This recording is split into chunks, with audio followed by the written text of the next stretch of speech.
Bumper સ્ટોકમાં મારી આજની રજૂઆત છે ટોરન્ટ ફાર્મા બહુ જ ઇન્ટરેસ્ટિંગ કાઉન્ટર છે. ટેકનિકલ બ્રેકઆઉટ અહીંયા જોવા મળી રહ્યું છે. ચાર્ટ્સ પર તમે જુઓ, આ સાપ્તાહિક ચાર્ટ્સ છે. સાપ્તાહિક બેઝિસ પર એક ડોજી બનાવી અને આ સપ્તાહના ચાર્ટ્સ ઉપર આવ્યા છે. અને હવે તમે જુઓ તો 1 કલાક અને 1 દિવસના ચાર્ટમાં પણ બ્રેકઆઉટ છે. આ સાપ્તાહિક ચાર્ટ્સ છે, પણ બ્રેકઆઉટ ટેકનિકલ જરૂર આવ્યું છે. બીજું કારણ, ફરી એકવાર 52 સપ્તાહના ઉચ્ચતમ સ્તરો તરફ આગળ વધી શકે છે, જે અત્યારે ફિલહાલ તમને ખરીદવાની સલાહ સંકેતો આપી રહ્યા છે. પણ થોડું ઘટાડે ખરીદવું છે.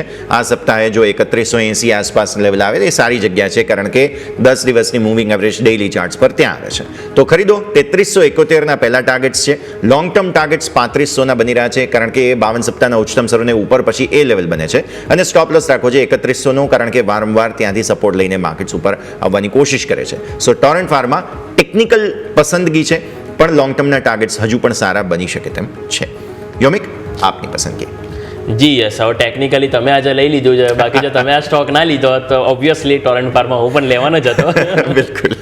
બટ ઠીક છે, અમે પણ બહુ સારો સ્ટોક લઈને આવ્યા છે, જે છે અરવિંદ લિમિટેડ. અહીંયા પણ આપણે જોઈએ તો સારી એવી એક્શન જોવા મળી છે. ટોટલ 3 આપણે ચાર્ટ હું તમને બતાવ્યું. સૌથી પહેલો ચાર્ટ જે તમે નજર કરી રહ્યા છો એ તમે જોઈ રહ્યા છો કે જ્યાં તમને ઇનસાઇડ બાર બન્યું છે, રાઈટ? ઇનસાઇડ બારનું બ્રેકઆઉટ છે, પહેલું કારણ.